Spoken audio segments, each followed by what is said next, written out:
All right, the audio is being recorded. Okay, cool, dude. All right, just All right, so All right, so we're going to hey, talk about the great. top tanks of World War II. We have some The top. aficionados here with Yeah, Tom. Tom here likes tanks a lot, and yeah. this other guy Will likes tanks quite a bit too, I think. So I mean, without any tall, further all ado, the way. we'll talk about some tanks. I'd like to kick it off by talking about, and maybe you guys, this isn't anyone's favorite tank, but I'd like to talk about the T-34 because I know that that's sort of Oh yes, a one, great tank. one of the A greatest of wonderful, tanks. one of the great wonderful thanks tank. Yeah. indeed. Yes, with its sloped armor, you know, it's very iconic. Very I mean, like yeah, very if you're gonna reliable. launch off the podcast with any tank that's probably most associated with winning the war, it'd have to be that one, wouldn't it? That yeah, or the Sherman. You know, those are like on equal footing, I think. But yeah, Right. yeah. The T-34 though was more of a like you know a It was more modern. it was more no, it wasn't more modern. It was just more of like a it was like designed to be more of like a proper battle tank, you know, whereas the Sherman was sort of just like Well, the Sherman had that high profile. it had the It, high profile, which it was was really easy. beneficial in some ways. You know, it's like you could see over stuff, but Right. the you know, the they made a lot of compromises on the Sherman that they tried to not make on the T-34. Like a lot of the compromises for the Sherman, like for instance, the Sherman has flat side armor. Right. That's so that like, you know, that's not ideal. You don't want that, right? But they did Right. it because it's like, well, it makes production way easier, and then the guys inside the tank have more space and all that. But then the sides are weak, so then you have to fucking face the enemy, you know, front forward. Right. Yeah, I And then guess you that's what I meant about like design wise. It seems like the T-34 did a better job of like having a smarter design and also being easy enough to build. Clearly, because they built a shitload of them. right, right. Well, Uh, I think one of the reasons why they were easy to build is because they were lower quality, like the parts and components and everything was lower yeah. quality yeah, there were than design issues when it first came out, and they had to be revamped. there was a lot of And design they could use like children to build them in factories in the Soviet Union. issues. Yes, yeah, Yeah, I yeah. Yeah, believe it but was. I well, believe always that. Guderian. Well, children by today's standards. Let's just clarify. I believe Okay. Guderian thought that had said somewhere that the T-34 was superior to like the typical Panzer. Yeah, well, it was for sure. It was, yeah. But the Tiger tank probably was better, right? Yeah, but the Tiger, no, the Tiger, you know, there's a lot of misconceptions about German tanks and stuff, and people just want to think like, you know, the Nazis were like, you know, it's like Star Wars and the Empire. They just had like, you know, Death Star technology and shit. But all the German stuff was like, it was like basically, you know, Hitler said, I want something like this, and then it's like, well, we can't do that effectively, but we have to do it or I'm going to be executed. So we're just going to we're going to make it as best as we can, even though we're going to have to like cut a lot of corners to do it. One of the worst things about the Tiger was that it's like it's what do they call it? Its final drive was like not substantial enough to actually like drive the tank. And what that is, it's basically like the last piece of the drivetrain, which actually connects the treads to the motor, was just not heavy duty enough, and that like that part would fail when they like tried to go up like, you know, like a 5% grade that was like not just like ideal terrain, you know. So that, whereas the T-34 like didn't have those issues, it was super robust and could drive over like any terrain and stuff. So That's the, probably its the best thing. Tiger tank would literally just break down if it went up a hill, is what you're saying. Yeah, exactly. Yeah. I mean, Okay. not that's like an over exaggeration, but yes, it was very unreliable, and it wasn't like its armor was really good, but its reliability was awful. Whereas the Was T-34 was okay. had great reliability. Was do you think when the Tiger was facing a mine, would it have been like easily penetrated compared to the Tiger? Or sorry, the T Yeah, thirty four. all tank mines just would fuck up any tank. I mean, they're, you know, Okay, it wasn't like a the matter of underside. distinction. No, like the underside of all tanks are like purposefully not armored hella because it's like you have to make a compromise somewhere, if so. Right. And it's like that's the place that's least likely to be hit. And generally speaking, like minefields Okay. are like they're not very effective at killing tanks. They're good at denying an area because like as soon as one tank blows up on a mine, like all the other tanks back up and they like send in mine dudes to disable them and shit. So it's Right. like a way to deny the enemy from getting through an area without like hella time investment. But it's not like no one's gonna just like drive there to like, oh, there's mines, fuck it, go through anyway. It's like that's not what happens. So it's not really like a super. Maybe Russia, but Nah, not even the Russians, man. Not even. Yeah, I don't. Yeah, that sounds crazy. But no. it probably happened at some point. Um, what about the the track of the tank for like let's say the Tiger again versus the T-34? Is there like some significant difference there? Yeah, there was a lot of differences. Yeah, the T-34, I'm not like super knowledgeable on exactly how its like suspension and stuff worked, but I I know can. that the German tanks use torsion suspension, like torsion bars, which are pretty well like regarded. It's a really good suspension system, but uh Okay. and I don't really know how the T-34s did it, but I They do know use that something called a Christie suspension. Yeah, I've heard the that's what the Christie one. T-34s had. Yeah. Yeah, that was developed. Was it developed by the Germans or the French or it was British? It might have been the British even. I remember it wasn't developed by the Russians, but they It ended up was adopting it. American. Americans, American. that's what it was. Yeah. Yeah, I Yeah. was gonna say, I think because I know once you said it, I remembered. Yeah, that's what the Shermans had was the Christie. Okay. Okay. Oh yeah, but okay. And so before we talk about the Sherman, I want to talk about some of the tanks that the British used that the Americans made, and then they kind of abandoned, but they let the British kind of use them for a while. There wasn't really a lot of those. I think the main one, the only one that really comes to mind. I mean, there's probably a few out there, but I think the main one was the Lee, Yeah. or like basically the M3, Yeah. which was the predecessor to the Sherman. And Yeah. Before we get And off of it was really raised, and it had two guns. yeah, just like the Sherman. Yeah. But before we get it off was of Germany raised. and Russia, Wait, hold on a Patrick, second. Hold on a second. It was raised the lead was raised so much that like it was easy to shoot, and shoot out. So like, Yeah. It also had shitty armor because it was like an earlier war tank. yeah, emphatically, yeah. And then so like when you're going up a slope, you want the gun to be the first thing that peeks over the slope. You don't want the Right. whole like the chassis of the fucking turret to do that. Right. And so with the Lee, you would see like it was like a shitty submarine periscope or something. You'd see the fucking uh, chassis of the turret, and then that would get shot because it was so obvious. So Well, it they was a had design two. flaw. I mean, they had two guns, and one of the guns was as high up as you could get it, but it was a small caliber like gun, and then the other one, which was like the heavy hitter, was really low, and that required you to get up. So like if you were facing tanks that could withstand the armor of that, like I think it was a 37 millimeter or something, then you had to advance far enough for you to just be easily like shot.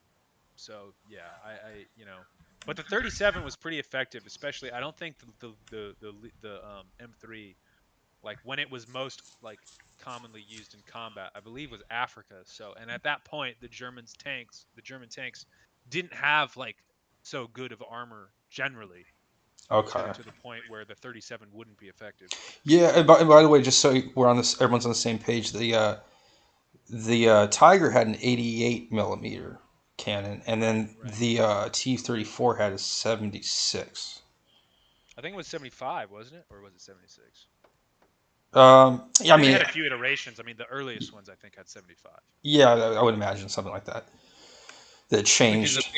which is a pretty big gun for such a mass-produced tank. I mean, it's Oh yeah, consider like the Tiger being built in tiny quantities comparatively. I think the main thing about the Tiger was the armor. Like it was like it had like 200 millimeter armor in some spots at the Yeah. most. So it was just like this heavy lumbering. It was like a publicity stunt. The Tiger was like yeah. That's the the sense I Tiger get. was they just wanted the Tiger was a stupid idea. They should have never built the Tiger. If you're like I mean I'm not saying like the Nazis should It have was also designed by Porsche, which is kind of funny in hindsight. right. Well, they actually had like a multiple design. They had Porsche, and then there was another company that I think still exists, like Rheinmetall or some shit. I don't know. But there was multiple designs, and they ended up not. They ended up like taking the Porsche design, and like another company modified it, and that's what they went with. Wait, so do you guys have any opinions on this is the Panzer VI we're talking about, but also known as the Tiger. But do you guys have any opinions of the earlier Panzers and how they operated and how they compared? Yeah, when they first came out, they were like the best tanks in the world, you know. Right. So yeah, I mean they were great. There was a They were lot just of things they had going for them. like they Allies learned quickly like the blitzkrieg strategies, and I think they were able to turn the tide based on their using that knowledge against the Germans, and the Germans weren't able to kind of keep up with the innovation. Sure, yeah. And would you guys say the same thing about the T-26, which is the predecessor to the T-34? No, the T-26 was garbage. I'm pretty sure. Yeah, so that's what I've heard also, is the T-26 was not as robust and reliable as the T-34 by any means. No, But they I mean definitely it made still had up the for it. sloped armor. Okay. And the thing is about these tanks, it's like, we're like looking at it from this like armchair, like, Nice. historian point of view, but really like there were like light tanks, like Stuarts and stuff that like survived the entire war, and like Yeah, like yeah. were super Stewart's an effective. incredible tank, yeah. And it Like, was but early then I'm war sure there too. were T-26s as well that like survived the entire war and like had, did well. But so it's like, So I guess we're talking more about like main battle tanks that would like fight one another, like the heaviest stuff they had compared to like a light tank might not go up toe to toe with the in a tank battle, but might be very successful like in infantry operations or something. right, exactly, yeah. So like Yeah, the what one Stewart is a tank is great good tank, at yeah. might. Oh, sorry, go ahead. The Stewart is a great tank, and it was one of the first tanks to be developed for the war, and it was like you're saying, it wasn't really intended to be like a brawler the way the Sherman Yeah, would be. Yeah. yeah. The M4 I mean, I Sherman. think a lot of the design consideration for the Stuart was like, will it fit on a boat? You know what I mean? So It makes a lot of sense. Yeah, I think was it the M2 Stewart. I think they had like an M2, and then they also had an M3, and then they stopped making them after that. Okay. Okay, so we've talked a little bit about the German tanks, a little bit American tanks, a little bit of Russian tanks, all of them. But the one tank that I want to hear the most about is the Sherman tank, which is the sort of the most famous American tank of the entire conflict. Well, we didn't talk about British tanks. Yeah, we can talk about that after the Okay. if you want. I mean, Yeah, yeah. I like the Valentine. Obviously there's the Tetrarch as an earlier one. Yeah. Cromwell the Churchill, Cromwell the the Churchill. Yeah, Crusader. they had these The funny tank. names because I like love the name. The British had the best Yeah. names for like all their shit. yeah, well Hurricane obviously Churchill is prime minister at the time. They named him. Hurricane Right. Fire, Cromwell is a little bit Yeah, the better because Spitfire. Yeah. Spitfire. Yeah, okay. With it, I mean, America had good names too, but I just think the British were like a little bit more badass sounding. Yeah, they gave it something that was evocative, like Sherman. Like, okay, everyone's Yeah, scared of General Sherman. oh, they also had the right. Grant. Okay, this is another one. They had the Grant tank. That was the same as the Lee. It was the same thing. Yeah, Yeah, they It was the changed. M3. It another was like an fucking Civil iteration. War general. Yeah, that's what I was saying with the British is they gave one of them to the British and then they kept using the other one, Well, and no, they they were didn't. the That's not same. really how it worked. We kept producing the hulls for the M3, which was both the Lee and the Grant. And when we gave them to the British used the hull to create Grants, and we used the hull to create Lees. Yeah, So so like that what was would be really the the only difference difference. between a Grant and a Lee? I think the Lee had like a little bit, or sorry, the Grant had like a little bit more turret armor and like an extra machine gun or some shit like that. It wasn't a huge difference. It was a very minimal difference. And of course, they named the Sherman. They named all these tanks after the Civil War, Yeah, commanders. pretty funny. And then they had the ones that were competing. They named after rivals, and it's kind of funny. So what do you guys? Okay, you convinced me. Let's talk about the British tanks. What are your favorite British tanks and why? Well, definitely the Churchill, because it was just like probably the best tank in the war. Really, the Well, best tank in the war. Yeah, probably.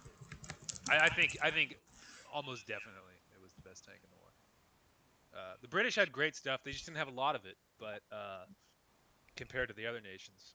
But yeah, the Churchill had super thick armor. Um, the original Churchill actually, its armor was so thick that the cannon that it came with couldn't even penetrate the armor of another Churchill. Uh, Wow. but they eventually gave it like a larger gun. But the other thing it had going for it was it had I forget what it's called, but it's where it can like rotate in place with each track moving like in different directions. I forget what that's called, but Is it a most other tanks, horizontal drive? I don't.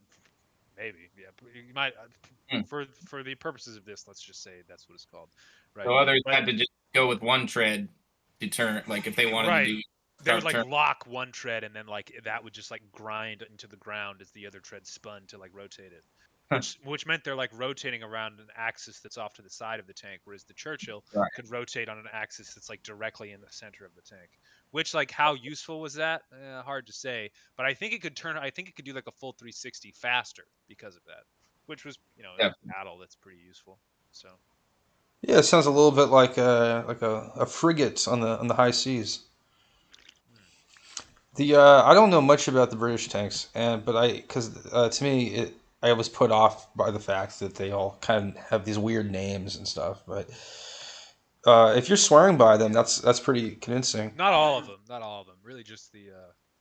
I mean, none of them were like awful. That's the thing. Is like the Russians had some like awful tanks, and by the time the Germans were like fighting the other like world powers, some of their tanks were like pretty awful as well. Didn't some of But these tanks have radios in them more than others, and like some tanks had no radios?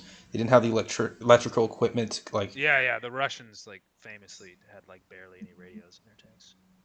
Hmm. So and Whereas the Germans obviously none of these tanks have auto loaders. It's all manual loaded stuff, and a lot of these guys, yeah, they would get shot out of their tanks, and some tank commanders would go through 2 tanks a day.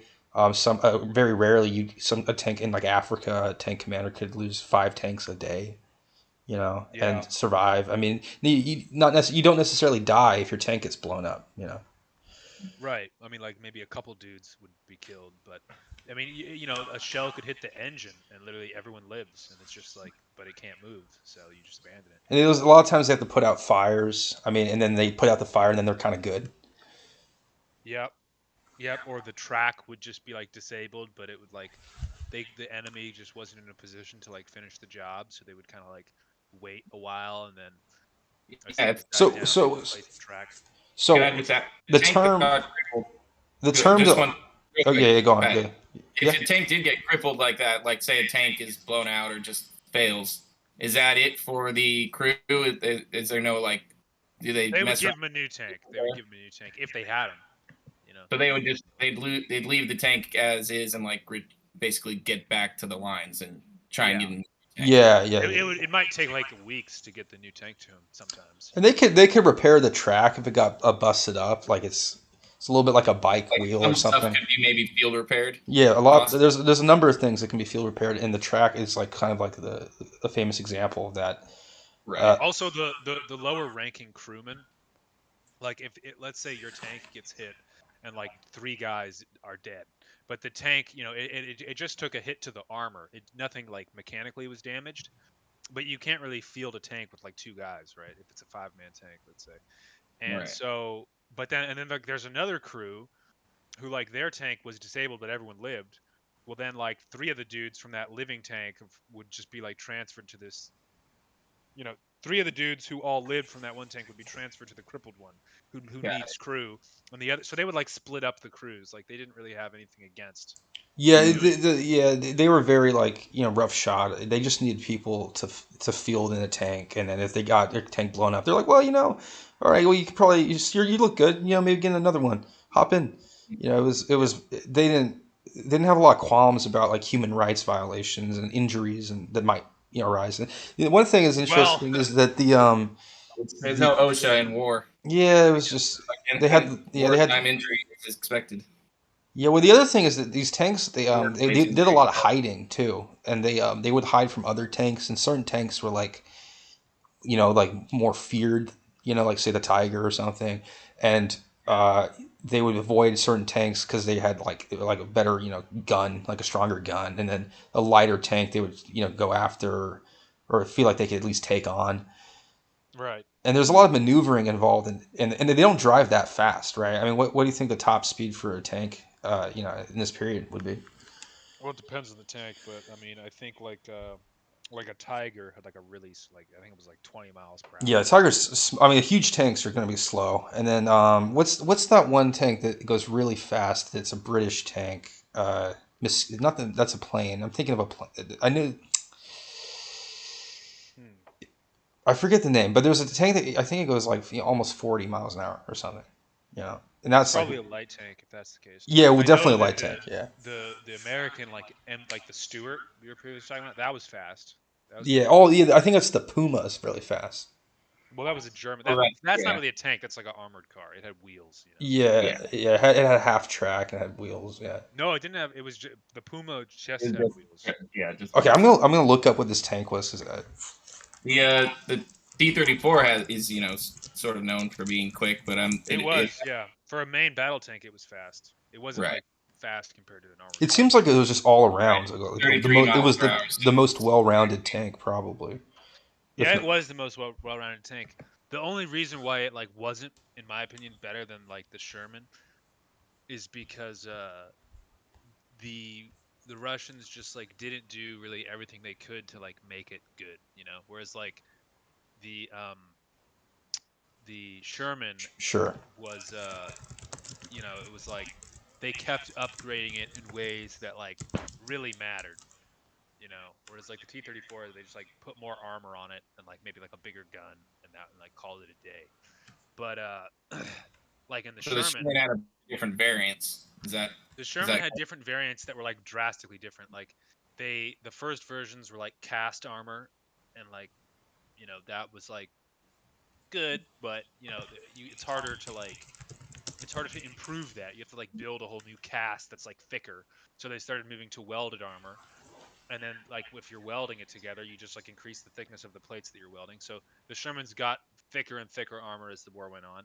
The Shermans also got wet storage for the ammo, which was literally Hmm. just like a pool of water inside the tank where the ammo was stored, which prevented like magazine explosions.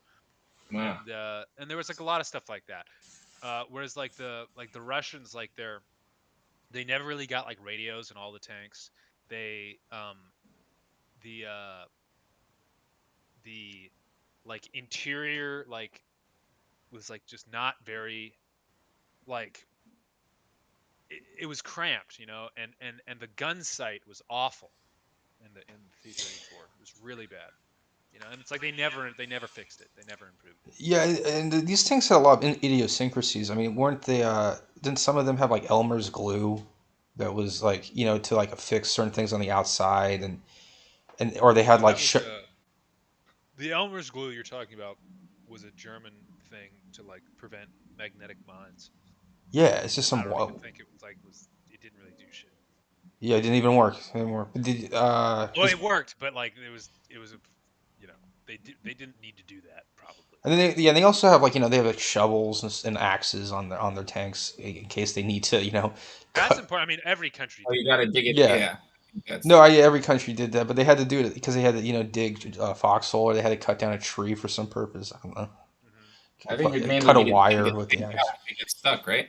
The other Yeah. thing is the not enough love is given to the armored cars like the Greyhound or the Puma. I mean, they were in the field a lot and they were kind of taking more risks sometimes, maybe a lot of the time. SDF KZ, Yeah. like 230 or whatever. Yeah, Those yeah, were the yeah. ones, the like lighter ones. Yeah, those were all the nations basically utilized those as like recon vehicles And some of them had pretty good because cannons, for what they were really, But yeah, they did, but they were That's sort of like in the mechanized infantry realm. yeah, it's in the mechanized, yeah, exactly. yeah, They yeah. Interestingly, the MP40 was originally designed to be like specifically a armored car and like half track, like That mechanized okay. troop weapon.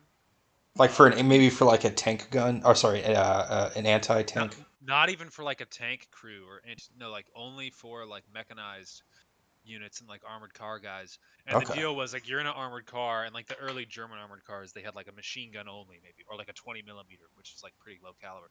It's like if you get rushed by infantry, which would be easy to do on an Would it be armored car. coaxial 20 millimeter?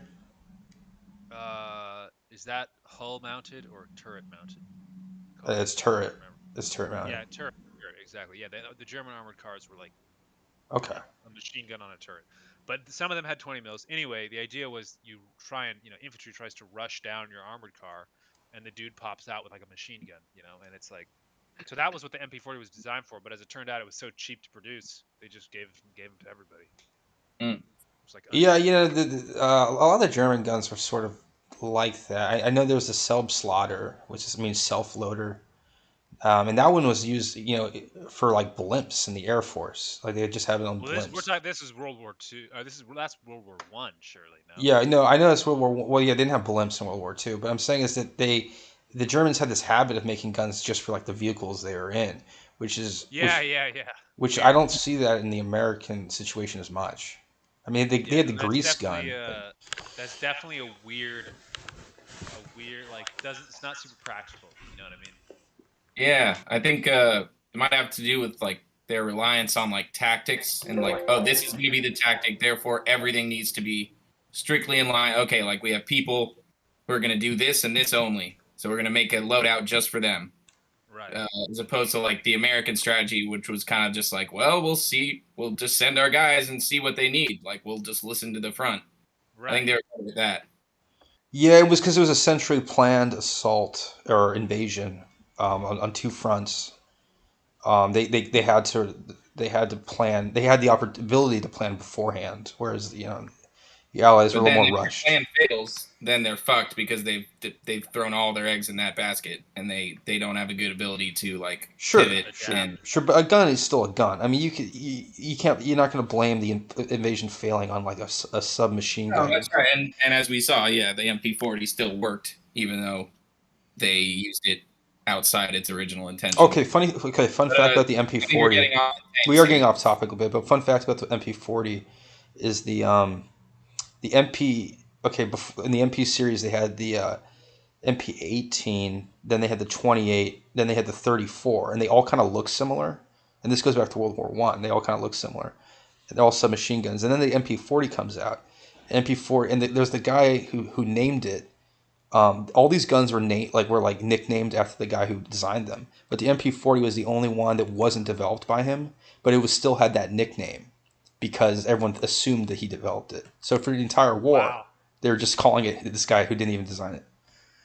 Hmm, That's nice. freaking stupid. What was it? What was the guy's name? Do you remember? Oh, this is just kind of a German name, begins with a K or an H. I can't remember. I know that they did that with other guns too, like the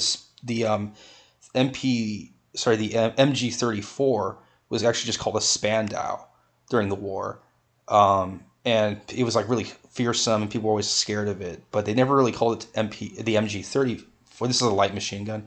They never called it the MG34 until like after the war or something. Interesting.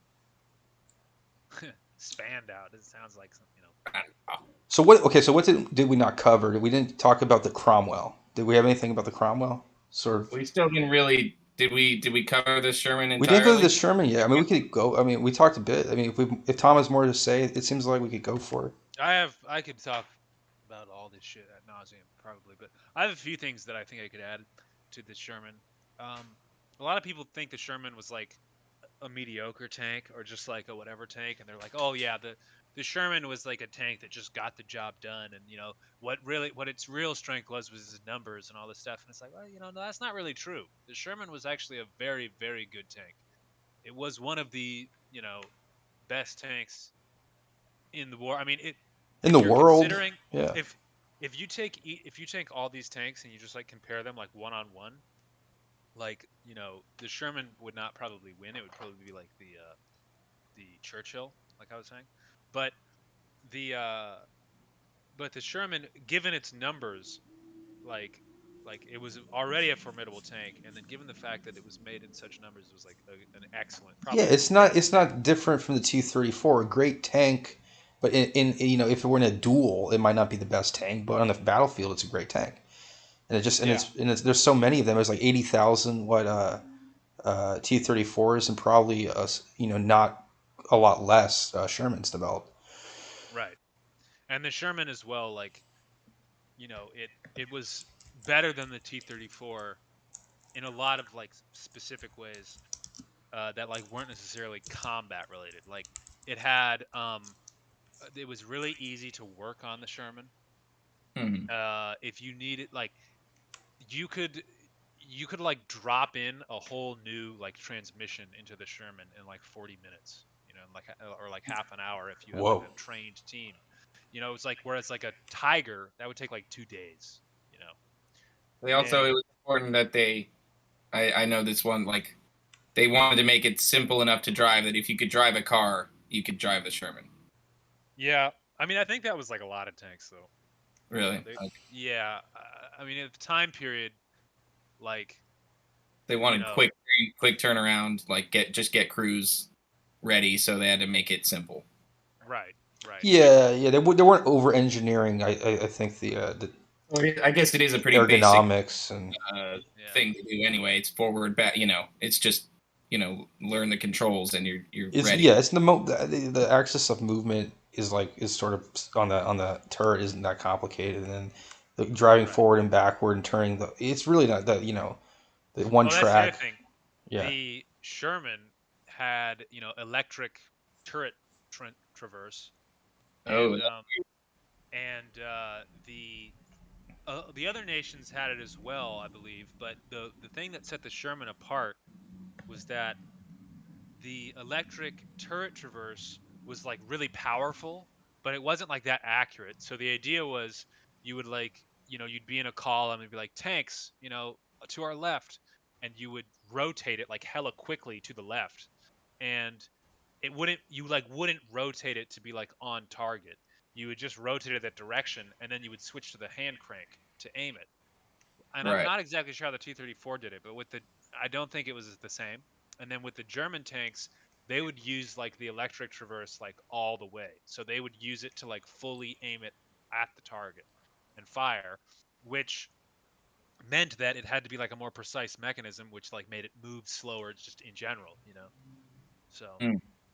um, Yeah.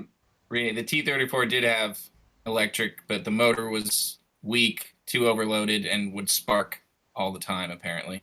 right. I knew it had some issue with the traverse. I forgot exactly what it was, but yeah, weak was on my mind. and the traverse is just the way it maneuvers on that basic It's like axis, rotation, yeah, rotational axis. Okay, yeah, as opposed to elevation, which okay, is yeah, the gun, yeah. the cannon going up and down. And The other thing about the Sherman is it had a stabilizer for the elevation, so you could like drive over a bump and the gun wouldn't just like jostle hella. did other tanks not have that? No other tank had that in the world. Oh wow. The other cool thing about the Sherman, which people like don't really understand, is that it had a 75 millimeter cannon, right? Just like the early whatchamacallit, T-34s, and the Panzer IVs also had Yeah. 75 millimeter. And like, yeah, okay, so the Shermans had a 75 standard. By like, midway through the war, it wasn't really as, formidable. Like it had the shortest barrel length, shorter even than the T-34, which means like, less gas expansion, whatever. It was a slower projectile. But uh they they had a diverse ammo selection for that cannon, Huh. and and it just in like a super like ready supply, so they could, and it was like really great. Like each tank, let's say you have a line of like 10 Shermans, each one has in their ammo stockpile like a couple smoke rounds, like a bunch of HE because they're mainly fighting infantry and structures and stuff, a few armor piercing rounds, and then like a few like specialized armor piercing rounds, and that are like slightly different or like Hesh or whatever. Um, and so it's like What okay, is Hesh? that's high explosive squash head, Okay. which is just like I don't know. It's sort of I don't like really want to it explain it right now, doesn't but it goes molten and splatters. no, it like before it like the round allows itself to be like destroyed by the impact slightly before it detonates, and what that does is it spreads the explosive material out over a wider surface area over the tank. So there's not a lot of penetration, Well, that's but kind like of what I it thought I like was saying. But you're saying that okay. it doesn't go molten. It does it some it No, it doesn't fragments. go molten. No, it doesn't. It doesn't do that. It's like it's hard to explain. High explosive squash. It's not something you should look up, to be honest with you, because it's kind of weird. But it It's supposed to be. fragments. So it's like It doesn't fragment. No, it does not fragment. It okay, okay. like It just spreads the explosive force over a wider area of the tank. Right. Oh, right. okay, It's like okay. the opposite of like a shaped charge, which a Right. shaped charge like makes all of the explosive energy go into like a tiny point. A Yeah. squash head does the exact opposite, where it spreads the explosive over as much surface area as possible, which seems like what the fuck is the purpose of that? But in World War II, not all these tanks had like super great armor or super thick armor, and you Mm. didn't need to penetrate it. You could just like if you dented that armor in, even by like a couple like millimeters, that like instantaneous change in like interior pressure of the tank could like fuck the dudes up inside drastically. So That's something I sort of like have trouble understanding too. Like how any hit on a tank wouldn't like blow out your eardrums. oh, it definitely would, but like you know At least. this It, is like this is not in the really. era of like health and safety regulations. There's like not even didn't even exist. Like those guys were like shooting guns. They were walking around with their fingers on the trigger all the time on all Right. sides during that war. There was no trigger. Like dudes were like literally like pointing their rifles at each other with their fingers on the trigger constantly, and nobody cared. It was just like a different mindset completely. Yeah. Hey, so Yeah. do you have a particular tank destroyer that any of you find interesting? All the German ones were really cool. Okay. Well, didn't I know like the Flak 88 sort of got pushed into service as a tank destroyer pretty early on, didn't it? It was supposed to be an anti-air gun, but they would use it in direct Oh, okay. against T-34s. That's really nifty. I like that. I realize Flak Panzer, but Yeah, the one of their more So weapons. okay, well we talked enough I think about the Panzers. I know that the five was like sort of creme de la creme, and the four was sort of like the one that kind of got shit done. And then the Tiger was like the Panzer Six, and it was like this kind of showpiece almost. Um, I I think they sort of I don't know for sure. Maybe probably the midpoint was the best. I mean, they had their most success with the early models, but those were they didn't. I guess tank technology went so quickly that the early models were quickly outpaced yeah, I by mean that's the problem with this war tank. is there's so much industrial momentum that a capable first-rate democracy is going to come up with something at some point. Obviously, in Russia, the T-26 was not like battle ready in a way. Like it was almost like it was substandard, and then they really outdid themselves with the T-34. But in America, it's my understanding that they actually had some pretty good tanks early on. Maybe like the Pershing or the The Chaffee. Pershing was not early on. The Pershing was like a late war thing. The thing is, everything for America is late war because we only got in.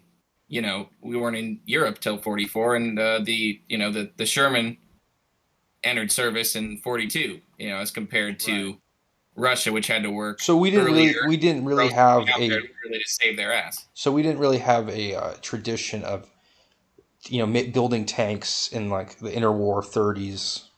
That was No, that's not true. There was like, first of all, tanks in general in World War II were like new, but everyone, all the nations were looking into, except for like like China and Japan, like some there were some countries like India, but all the main players in World War II were like looking into tank designs in the interwar period, and some more so than others. That makes You know, sense. the Germans really didn't get into tank production until like the sort of late 30s. Um, so I heard somewhere that they actually collaborated with Soviet Union at that time too. Whether it was like I think they had officers sent over there to like be trained. Like they had training centers in the Soviet Union because I guess relations then were closer. Sure, right, sure, yeah. they're probably Do working. Do you guys know anything about the Hellcat, the tank destroyer that the Americans used? Well, that was a plane, wasn't it? Yeah, I know the airplane. No, it's a tank destroyer. The Oh, reason I think it's cool is I think it looks cool, but it also has a really high speed of 55 miles per hour. But it's the only reason it could get to 55 is Yeah, because the M18 Hellcat. Okay, yeah, I mean it's, yeah, 70 and millimeter. yeah, it's a really good looking vehicle. I don't know. I was wondering if you guys knew more about it. Do you guys know much about? I know that this chassis is a like lightly armored sort of like variant of like, this is not like the standard like Sherman chassis. This is like its own chassis. And there's another tank that uses this chassis that I forget what it's called, but Light air uh, tank T9. it was lightly armored, and it was like, it was all right. But to be honest with you, I think we just had Shermans in such quantity that like these didn't see a lot of use. Okay, yeah, and but it's erroneous to think of it as like we had late tanks as Americans going in or whatever. It's kind of like we just had like a bunch of tanks at once. Yeah, we had a bunch of tanks at once. Exactly. Like the Germans were like, it was like we were fighting them, we were fighting them. Oh, they got a new tank. Oh, it's pretty badass. And then like, oh, they got another new tank. Whereas for us, it was like, yeah, we had new tanks, but by the time they were introduced, they were like being introduced in such like a huge like amount of like tanks that we already had out there that like the Germans never even saw them. Like, yeah, Yeah, there okay. was like a couple engagements of like Pershings and like German vehicles, but like barely any. So Okay. like our super heavy tanks, like the Pershing is like, you know, really it's like it's a tank we used into the 50s and stuff. Yeah, a lot of So these tanks, by the way, is we used in the Korean War, so right. maybe that's where they sort of like earned their stripes. Yeah, the We're Pershing we're definitely was the Korean War. now during like the early war, before we landed our own troops, did we send a lot over to like Britain or Soviet Union on like lend-lease programs? Like I think they Tanks? did use American tanks, didn't they? Like I think Or that, was it just like trucks and no, support vehicles? not really To tanks. I Britain, don't we think. sent a lot of tanks to Britain. What do you mean? Yeah, but no, but he's saying before we entered the war. Oh, No, yeah, no, no. Sorry, I meant before we landed troops ourselves. I meant during say like 40 to 44 or Oh, 42 I before would before say before probably, we're I yeah. engaged in see, I see. I would assume so. I don't know the exact dates for We that, but I definitely would assume gave so. them Lees or whatever, M3s. We gave them a lot of those. So, right. yeah. Yeah, I mean, I don't know if like I we wonder if like we sent they. anything I would to assume the they had those USSR. tanks before we like arrived on Normandy or Sicily or whatever. Yeah, we gave them a lot of stuff. Yeah, we also gave them we gave them the what's the Firefly, which is a version of the Sherman that they sort of No, no, no. re-outfitted. Yeah, we We gave them the Sherman and they turned it into the That's what I Firefly. mean. Yeah, we gave them the Sherman and they redubbed it the Firefly by upgrading the cannon or whatever. Yeah. Yeah, Bad design, by the way. That was not a good tank, actually. yeah, well, not really an upgrade, more of an incidental downgrade. Yeah. hmm. But that's an instance where the British sort of didn't know what they were doing with tanks, despite them having very good ones. Right. Right. Well, what their problem was is it's like they wanted a stronger gun, but like we weren't giving them any of our stronger guns, or we weren't giving them enough of them. So they were like, well, we have a stronger gun, we'll just put it in. But their stronger gun was like bigger than ours, and then it just didn't fit well, and they did it anyway, and it was just kind of stupid. So there was like the issue with the Firefly was that there was like no internal space in the turret, and it was very hard to reload. Like What I'm seeing though is it was kind of out of necessity because they had no other tank that could. They didn't have a crack the heavy tank, so they just kind of no, like they souped it they up. had their own like tank destroyer cannon, but they like didn't have it in enough quantities to like justify like outfitting like the Shermans with, you know. Mm, Or sorry, I yeah. said that absolutely incorrectly. Oh, We had a heavy cannon that fit the Sherman well, but we didn't give it to them, so they had to like put it in there. That's what I I meant to say. see. They had Right. to put. oh, okay. But why did they feel like they had to needed to upgrade the Sherman with the cannon? Because it ranged, the 75 just wasn't cracking the Panzer IVs and stuff. Yeah, it's just okay. And It, everyone was paranoid about the Tiger. Everyone was freaking out about the yeah, Tiger. the Tiger was a little bit of this like hysteria. There was So like a few in that Bubble. sense, instances. it kind of achieved what it. I mean, it wasn't like as effective as it achieved a sense of like being whatever the victory over like hearts over minds. If you can inspire fear, that's something. But it probably didn't justify its cost and Right. all that. They could have used that in practical war matters rather It than. reminds me a little bit of like Big Bertha or something. It's just like, or what was that? You said there was a gun that would put on railroads that they used Oh to. yeah. Gun. What's that? Will, say that again. Isn't that the Paris gun? I think it's the Or Paris gun. Yeah, That's World War One. they But had a few. They had a few. I think they were using the World War One. Yeah, they might have been using the older one. Yeah, and they would The attack Gustav cannon beaches. was the one in Italy, I think. Yeah, it's just over-engineered nonsense that like was just kind of done out of vanity and also to inspire fear in the enemy. it's Right. amazing how they Exactly. really stuck with that strategy, even though it was clearly. I mean, I guess that falls in with the I have whole this thing I say. thing. I have this thing I say about Germany versus America is that with Germany, it's like you take like Superman's like like bar of steel that he bends or whatever. With the Germans, they would like bend it and then it would get like crinkled, and then they had to like move it back and try to repair it. But then they bend it again and it crinkles and eventually they crinkle it so much that it's just like you can't use it. You have to throw it away.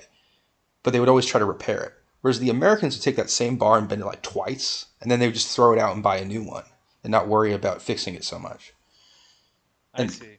and so Yeah. they didn't like even though the Germans could buy new stuff, they always had to like fucking like nerd out on it and make it improve it. And they just kind of made it just they couldn't you couldn't it became neurotic and pointless. Whereas at least I agree. Americans they had supplies, right? This vast country, they could just Yeah. they could just put more money, more production into it. Yeah. The Germans didn't really have a supply issue until like Russia, And basically. Russia, Russia had the Man of Steel literally running their country. Stalin's name means Man of Steel. Right. And they did the same thing. They took the iron bar and they bend it, and then they throw it away and get a new one. Yeah. Yeah. Well, the And Russians had. same I thing mean, with that people. was like doctrinal, dude. They were just like, who cares about our people? Just let's win. Yeah, You know? it was. Yeah, they The didn't really care Germans about were quality like of way more life in the concerned tank as about. much as they didn't have an espresso Right. machine in the tank. Exactly. Yeah. See, the Germans wanted like they wanted Do their you, do men. you know anything They about were Italian superior. or French tanks? Is that And they want to relevant in preserve this? the race. Are The there some French like had good tanks actually in the early war. Italians never had good tanks. Their tanks okay? sucked. I just know I don't know much about the Italians in the war, but I do know that they had espresso machines in Africa. Um, That In their sounds tanks. very on brand. that the squads would carry with them, so that they could like they could always get up and be chipper or whatnot. I don't know.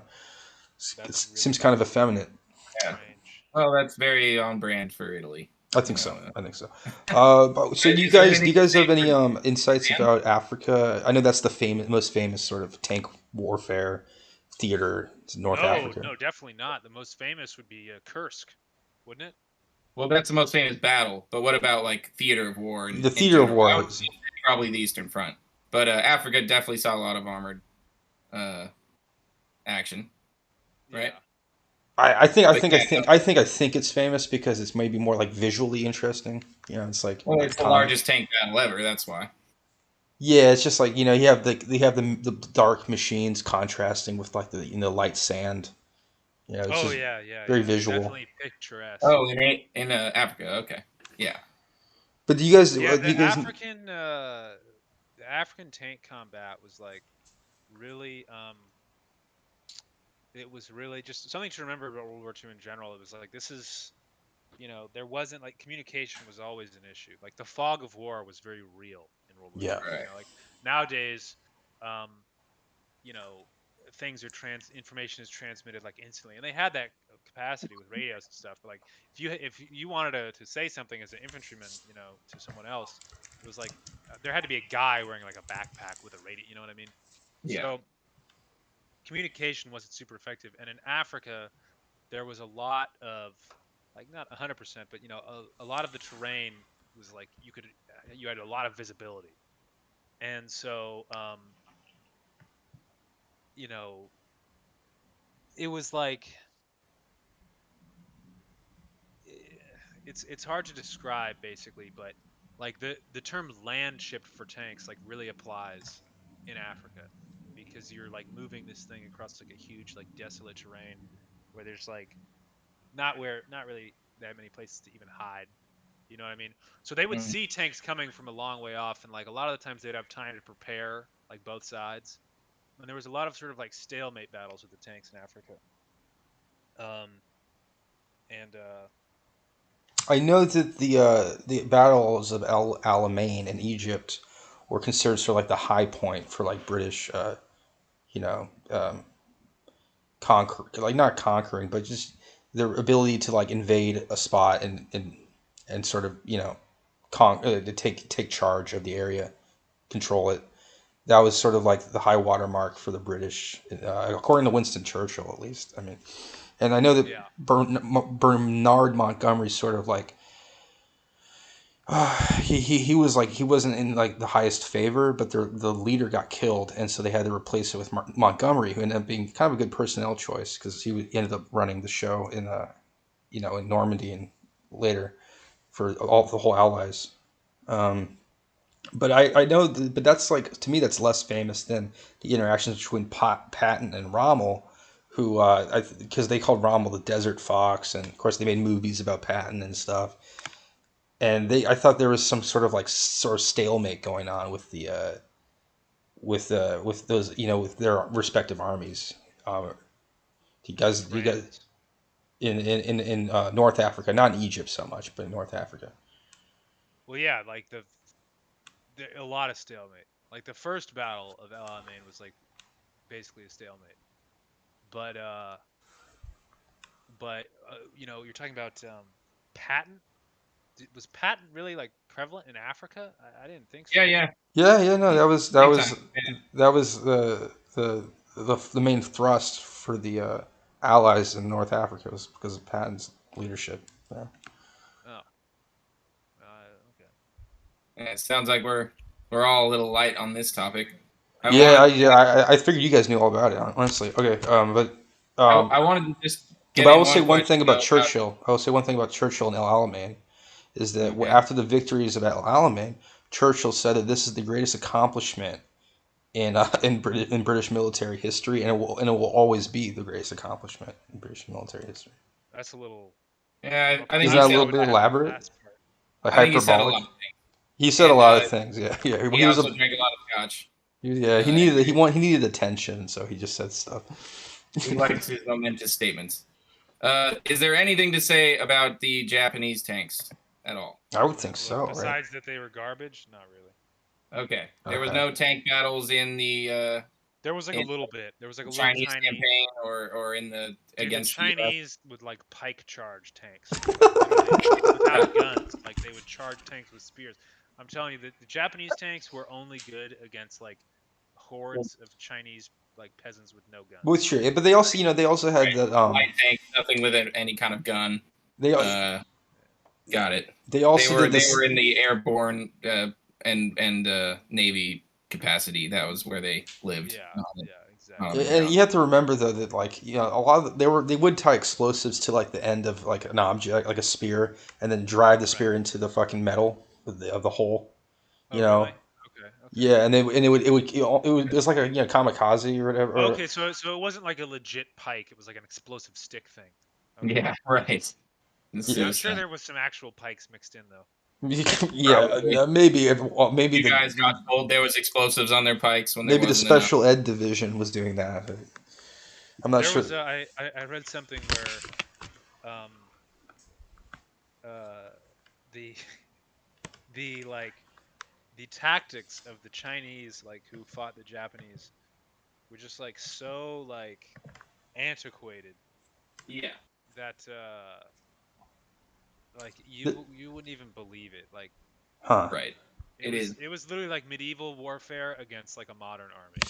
Would you And compare it he thought that to the about the way Japanese when they would do France? on-site charges Would to you us. compare it to They were like, France against Germany in one of the maybe World War One or maybe even early No, World War dude, it Two? was literally like medieval shit versus like modern military. It was there was a huge disparity. The Chinese like they could get some guns, you know, but they like weren't really unified and like a lot of their idea was just like overwhelm them with numbers and this, you know, whatever. And but they just like I said, they just didn't really have guns, you know. They didn't really have like supply chains and yeah. they ended up, you know, running into machine gun fire a lot. And They did. I mean, the best chance they ever had, like some of the sieges Yeah, the were siege of Shanghai was a pretty solid defense. that because wasn't like Chinese though, was it? That was the Japanese sieging with the British were Well, defending it. no, the Chinese were it was definitely resisting the the siege. Japanese Yeah, the Chinese were resisting the siege, but like those were like Chinese being aided by like British like soldiers and shit. You know what I mean? Like, and they still lost. So Yeah, too. but Right, it but was it held yeah. out Well, a lot longer. they It also was meant to lost. be games that took weeks or months or something. You know, it Didn't took they lose months. Leningrad also? Or I mean, they lost Leningrad too, but that was like fucking, it was a Pyrrhic victory. It wasn't worth it, really. Leningrad. Wait, what? Are we not talking about Chinese? Now we're No, but I'm saying you're saying that they lost, but that doesn't mean that it wasn't like an important defense. Like it wasn't. yeah, it could still be kind of like seen as a strategic victory if you delay the enemy and make them spend a lot more resources than they meant to. Right. You know, you could argue that, but and you know, keep in mind China's fighting its own civil war at the time, Right. which cost several millions of like. Whenever you look at the East, like it's like tacking on 3 more zeros to like any other battle that you ever seen. That's Like you messed know, up. like the amount of lives is just boggling. Yeah. Yeah, well, Yeah, it's a little bit like what if someone, what if Germany invaded Spain or something, right? Like they had a civil war and then they chilled out, but they played the political game well and they didn't have to fight Germany. But like, maybe in a hypothetical world they could have. What? Yeah. Well, no. Did the nationalists win in Spain? yeah. Yeah, they They would have did. never So he's fought saying Germany. like if they hadn't, maybe if the communists had won, you know, Yeah, it would. I mean, would it be Oh. so Would it be so different from Japan versus China, Germany versus Spain? I don't Well, know. they'd have to. that's such a Yeah, hard. no, it's a good point, but yeah, no, it would be different because the Spanish at least had guns and shit, you know, and they Yeah, I really mean that's fair. understood like they The were like Chinese, I the don't think Chinese they had had much guns else. though. I don't think they like really had what the anything in the way. Chinese should have done was like partisan stuff, right? But like what they That's did what the instead communists was did. That's form why. like battle lines of dudes with like with literally just like the shittiest like it was just awful. It was Right. absolutely awful. That's why the communists won that civil war eventually because they did do partisan shit Right. and they went around in the countryside and told everyone that the reason everything was shitty is because of the current government and not because of various other reasons Yeah. why life would be shitty for a Chinese peasant. But Yeah. Well, I don't really know, all right, man. so I no mean, tanks in the east. oh yeah, I Got mean, it. we shouldn't They keep had bad tanks. mouthing. I'll say a couple things about the Japanese tanks. First of all, for what they were used against, you know, in China, they were effective. You know what I mean? Right. Because that But was effective. Then no. against like a modern tank, they sucked. Against a tank, you know, it's modern for the time, they were bad. And they were so bad. Here's one other thing I'll say that the turret on like the main Japanese tank, like it wasn't electronic traverse. It wasn't even like manual like gear traverse. It was literally like the dude would just like hold onto these like handles and like rotate it with his body weight. It was like on ball bearings, like not locked down by anything, and you would Holy just like rotate it. And it was a super light gun, but that meant if you had the tank parked, the Japanese tank on like a hill, the gun would like naturally want to like swing towards where like the lowest point of gravity was. So like right. you'd be like trying to aim it up the hill, and you'd have to like struggle against like you'd have to use like your body strength to like keep it there, because if you let go it would like swivel back and aim backwards.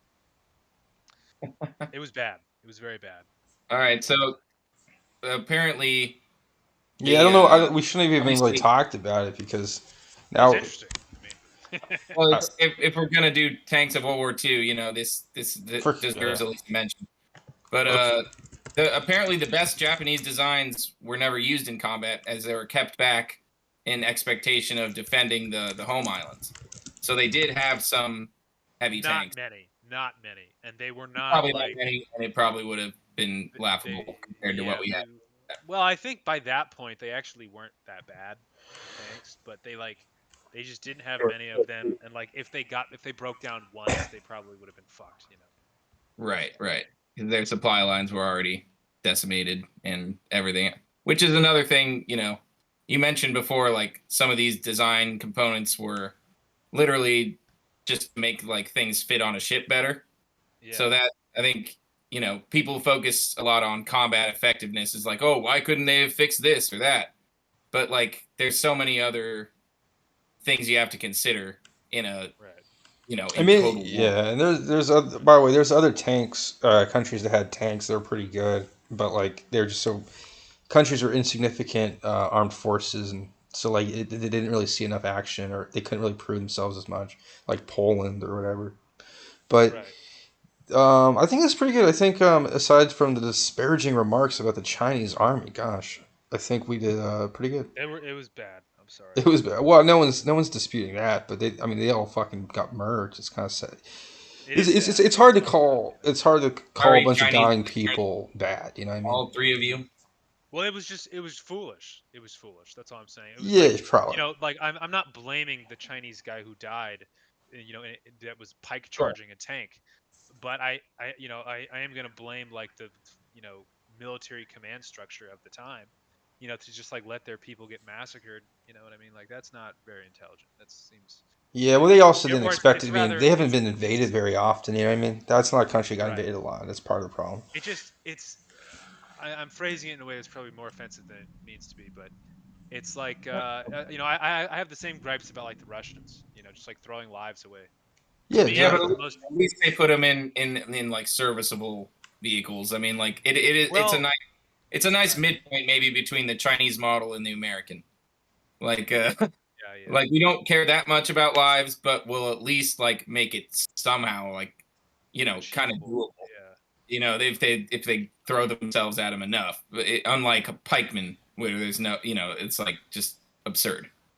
Yeah. Yeah, I And mean, honestly, like they should have like it's unfortunate. I feel like because had they just been like rounded up and murdered in like a camp, we would all be having a pity party. But because they died technically in battle, it's like it's Right, just but it was almost no better. And what's even more fucked up is it wasn't even like the Japanese who were like, causing this form of death. It was like the Chinese warlords themselves who were like ordering these people to like die in this fucked up way where they had like, very little chance of yeah, succeeding. they were just buffer between the leadership and the Japanese. Is Right, exactly, exactly. That's what's fucked up about it. They should have like just been like, all right, we'll like pull off the lines and like flee hella far back and just like try and like do something to like make this actually a winnable battle.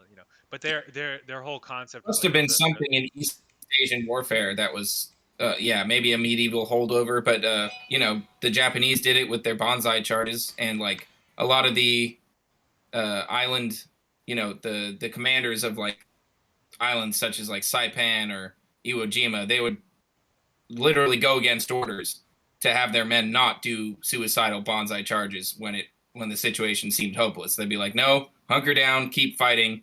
We can kill more of them this way than if we charge in our thousands into machine guns." Like some of the commanders knew, but it was like right, some right. kind of horrific thing that you had to like fix bayonets and just run at the enemy when it seemed like losing. Here's something to consider. Okay, the Japanese, right? This is like totally off topic, but the Japanese weren't. Hey Peter, we're podcasting on the World War II. topic of tanks in World War II right now. So we're getting off topic. Going in for the end. Yeah, we're about to wrap up. We could wrap up now. We could. Yeah, let's just do that. Well, why don't you finish your? Well, you had one more. Okay. Point. Okay. What I was gonna say is, the Japanese weren't really like modernized at all. Like they were like they lived in a medieval society until like the mid 19th century. So Right. and then World War One happens in the early 20th century, and World War Two is like sort of almost to the mid 20th century. So like and they were fighting China like basically like that was their World War One, World War Two. So right. It's happening at like whirlwind speed, like the last things that have taken centuries in the West. Right, exactly. Things that took Europe centuries, they had like that. So China didn't really have like no one was like in the only reason why Japan got guns and shit so quickly like that was because as soon as they finished their civil war, they made all these like trade deals with like modern nations and stuff to like modernize, and they focused on it, and it was like a point of their nation to like modernize. Yeah. China was like too disorganized at the Yeah, time. well, I mean, the other thing is that China, like their ability to conduct guerrilla warfare is limited in a lot of places, and it's not like we're talking about Spain. Spain like can do guerrilla warfare, way better than China. China has got like these floodplains from these rivers, the Yangtze and the Yellow, or whatever, and it's like, and it's also like territory that just has been like historically populated by like a huge number of people. So it's like very urbanized for such a long. They're also very inured to like disasters, like killing people and then just sort of shrugging it off. Yeah, a long history. Yeah. So like floods or whatever, or it's like a once in a century event. Storms. It's like, we lost 50 million. Okay, that's happened before. Well, not 50 million, but I know, but a huge amount of people. It's hard to really wrap your head around that to a Westerner. They also I mean I don't, maybe I'm speaking sort of being kind of ridiculous, but it seems like they were more they would kind of wait to the last minute to fight a little bit for some reason. Like they didn't want to. It's not a country that tends to just go out of its way to fight, and maybe that's kind of why they were sort of like ended up being the pushovers in World War II. Yeah, I think they've always had to deal with like internal struggle, and it's corruption. Like, they don't really want to. Well, I don't not necessarily corruption, but they. I don't think I mean, there's this historical thing, which this is like. We'll just wrap it up there. Yeah, let's wrap it. We can talk about it some other time. This is good. We have that deserves its own podcast. We can exactly. In fact, we can edit that last part out and make. I mean, we don't have to, but we have an hour and 8 minutes. I think we should stop. Perfect. All right. Yeah. Great. It's great hearing about all this. It's very refreshing. All right. Talk later.